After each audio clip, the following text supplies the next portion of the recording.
Welcome to the Man United stream. Hope you're doing well. It's Tuesday morning and we've got a jam-packed out show for you today. We are talking about Jose Mourinho and what he had to say on Man United and the players still at the club. Some of those players that he feels should not be there. We'll reveal which players those are. We're going to also be talking about Sir Jim Ratcliffe and what is going on with this takeover. When are we going to get this all-important announcement that he has taken over 25% of Man United, but more importantly, when will he start working on bringing in new players to the club and sorting out the structure? Because we all know that it's a complete and utter mess behind the scenes. We're also going to be talking about transfers and a lot more in today's show. So make sure you stick around and make sure you hit the like button on this video. And if you're not already a subscriber to the Man United stream channel, please go ahead and hit that subscribe button so you can keep up to date with all the latest Manchester United news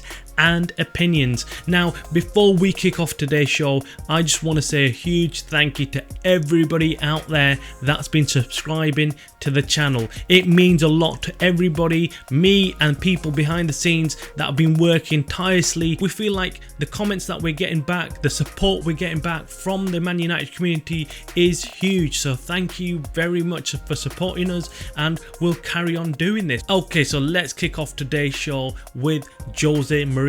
Yes, Jose Mourinho, the ex-United manager. He's currently at Roma, and he came out with some very, very interesting comments in the press recently about Man United and the players at United. Jose Mourinho essentially said that there were some players, there was some coaching staff, and even staff around the club that needed to go and needed to be removed from that place. Now, who was he talking about? So we're going to take a look at what Jose Mourinho actually said. So let's not misquote him in any way. He said there are people at the club, and when I say people, I say some players, but also some other people who aren't players, and they're still there, and after 2 months with these people, you are never going to do it, Mourinho said. Now, we know when Mourinho was at United, he did have clashes with certain players. Luke Shaw was one of them. He felt that Luke Shaw wasn't training hard enough. In fact, there's a story going around that Luke Shaw once was outran by a coaching member of staff at the club, and one of the players actually made a video of it and sent it as WhatsApp message to Jose Mourinho, and Jose Mourinho was not happy seeing that Luke Shaw was not fast enough compared to a coaching staff. Now, that is embarrassing, and if that is true, that's not a very good thing for a manager to see one of his key players, number one left backs at the time in the team, to be out-sprinted by a member of the coaching staff.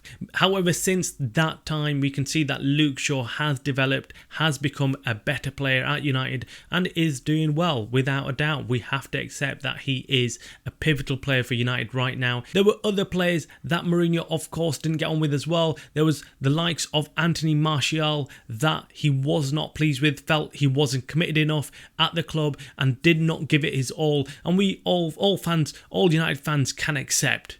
We can all see that Martial does have that problem. We've seen him play. He is lackluster, just really is lethargic around the pitch and does not give it his all, or it feels like he's not giving it all. His body language is never good, and that's what probably Mourinho is not happy with. You've got to remember, Jose Mourinho liked all his team, all his players committed 100%, 110%. And if you haven't got one or two players in that team giving it their all, being committed, then the whole ideology falls apart. The whole philosophy falls apart. You cannot play a team where one or two players are not giving it their all, and it does affect the rest of the players. And we've seen it this season. Ten Hag has struggled to get the best out of some players in that team currently at United, and that's where Jose Mourinho has come back in again and said that the only way United can be successful is to take out these players. Let us know what you think about Jose Mourinho's comments.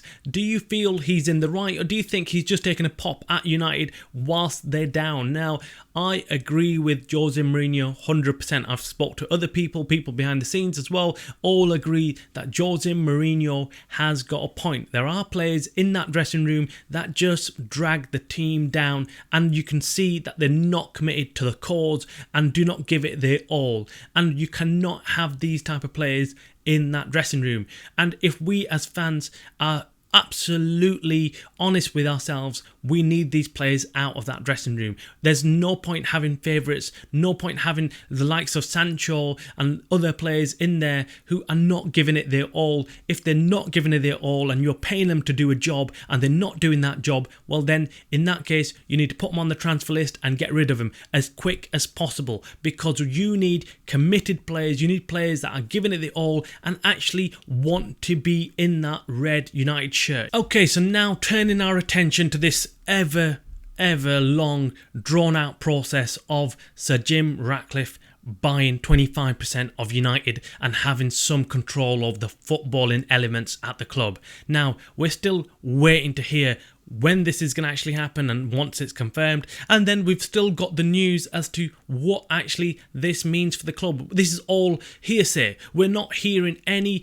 official announcement of what Ratcliffe's role will be at the club. We could just be talking out of our backsides, all of us, about Ratcliffe coming in and taking over the footballing element of United and taking over everything to do with football. That might not be true. That absolutely might not be true. I hope it is true, because otherwise we've just wasted an entire year speculating about the sale of United and how the Glazers will be out and how we're going to improve the football club. If this isn't true and the Glazers are still ultimately in charge of footballing matters at United, well then nothing really changes. All that changes is that United get some pocket change in that £1.8 billion that Ratcliffe's given to the Glazers. It just means that the Glazers have got some wiggle room. Now, some fans are happy with this 25% takeover of Jim Ratcliffe. They're happy for whatever it is, as long as he's got his foot through the door. And some fans are not happy. They wanted a full sale and are not happy that the Glazers are still in control. I'm in the second camp. I do not like the fact that the Glazers are still there, still controlling things. I would have liked a 100% sale. And I think Ratcliffe has given them a get out that they were desperately in need of, and he should have just hung tight and just simply not offered them what they wanted. He could have got a full sale, a full buyout if he waited a little bit longer. That's my opinion. Let me know again what you think of the whole process and what you think about Ratcliffe's 25% takeover. But what we are waiting for is this announcement to come, and then hopefully some transfers to come. Now, we are really desperate for some players to come in. We need a new centre-back, of course. We need a new striker. We are hearing that Todibo deal could be off. Yes, there's other clubs that are circling around Todibo, and it looks like Todibo might end up signing for somebody else. And if that is the case and Todibo does sign for another club like Spurs, I think we're going to regret that decision. It's going to be another player that United have lost whilst having them in their grasp. I think Todibo would have been a perfect replacement for someone like Varane, or just coming in as an understudy for Varane. He would have been the next Varane, and I think we are going to regret not signing him. Another player that we do need is a striker. Another player, another position. We need a striker. We've seen that Højlund is still young, still adapting to the Premier League, and still not the finished article. So we need a goal scorer. We are desperate for a goal scorer.